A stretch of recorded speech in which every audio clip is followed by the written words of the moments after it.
Welcome to Vet Fraternity. In this video, we are going to talk about indolent ulcer. Before that, we have covered the complicated and uncomplicated ulcers. So let's begin with this. An indolent ulcer is a chronic, non-healing superficial erosion with non-adherent epithelial edges. What does that mean? That it is an ulcer in which the epithelial edges are not sticking with the cornea, or you can say the lower layers of the cornea. Because of that, these non-adherent epithelial edges are non-healing. So this issue is going to be a chronic one that you are trying to treat it, but it is not being treated. Indolent ulcers do not heal within the 7 days, just like the uncomplicated ulcers.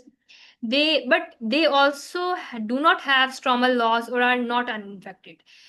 You can see that this was the feature of uncomplicated ulcer, and this was a feature of complicated ulcer. Complicated ulcers have stromal loss and infection, but indolent ulcer do not have that.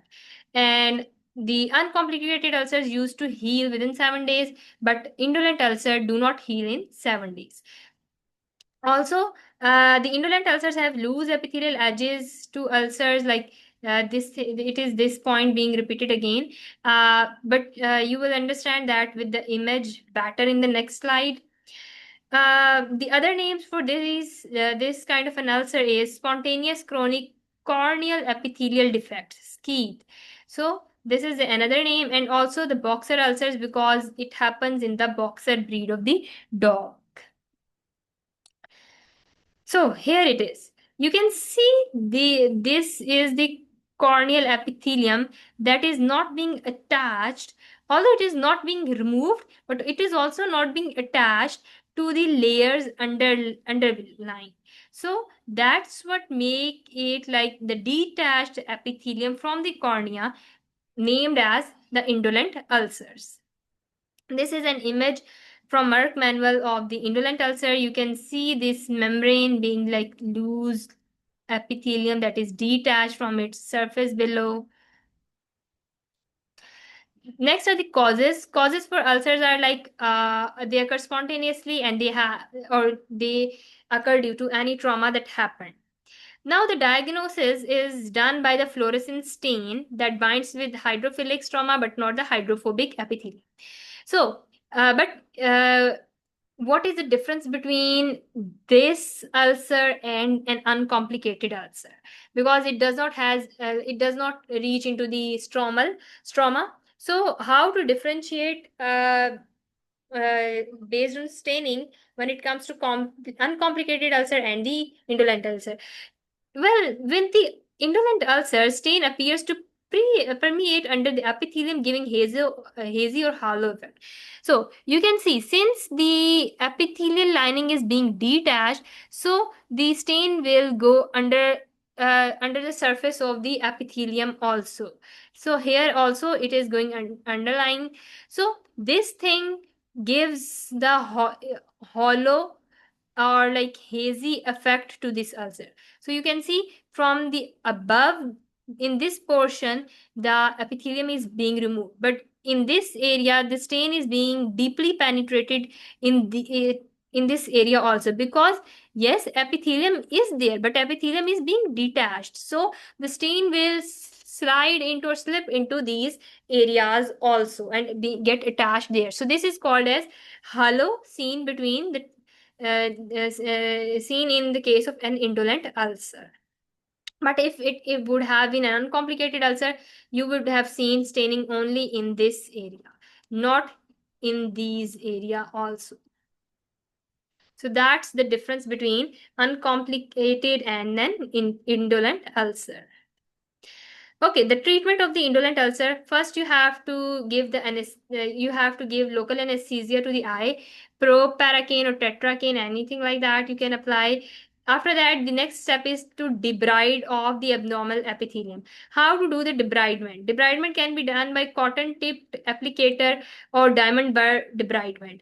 With the cotton tipped applicator, there is 50% success in 2 weeks, and 80% success in 2 weeks is with diamond bar debridement. You can see this image. This image is from the Cote's advisory, and you see the cotton applicator. This is the loosen epithelium. This is being attached over here. So that's the way of debridement. Once the debridement is done, once the abnormal epithelium is being removed, then disrupt the abnormal basement membrane by grid keratotomy, diamond bar keratotomy, multiple superficial punctate keratotomy, or superficial keratectomy. These are basically the procedures in which you basically disrupt the abnormal basement membranes, and after that the healing process starts to happen automatically. Let me show you the image for that.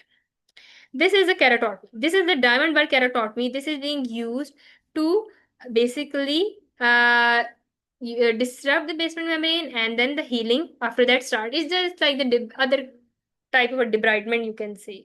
Or you can perform it with diamond bar, or you can use it. You can do grid keratotomy using needle. With the needle, you are going to have lines like this, and then the lines like this in a meshwork type, just like this image you can see over here. Then the healing automatically starts and the ulcer is being healed.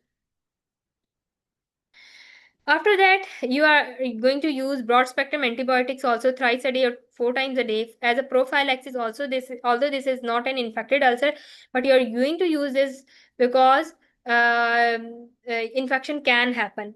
Terramycin is better because it has faster healing than any other antibiotic, so you can preferably use this one also. There is cyclophagia like used for this drug. Atropine also is necessary because as we have already studied that it relieves the pain and the spasm by dilating the eye. Also, always use e-collars, and per-oral NSAIDs can be used, but the topical steroids or NSAIDs are totally contraindicated. Prognosis is very good. 85% of treated with grid keratotomy heal within 2 weeks. Significant or minimal scarring based on size or chronicity of defect may occur. Scar tissue can be treated at later date with other types of therapy. So overall, the prognosis is good for this type of ulcer. That was all about indolent ulcer. I hope you enjoyed the lecture as well as understood the lecture. Thank you for choosing Vet Fraternity.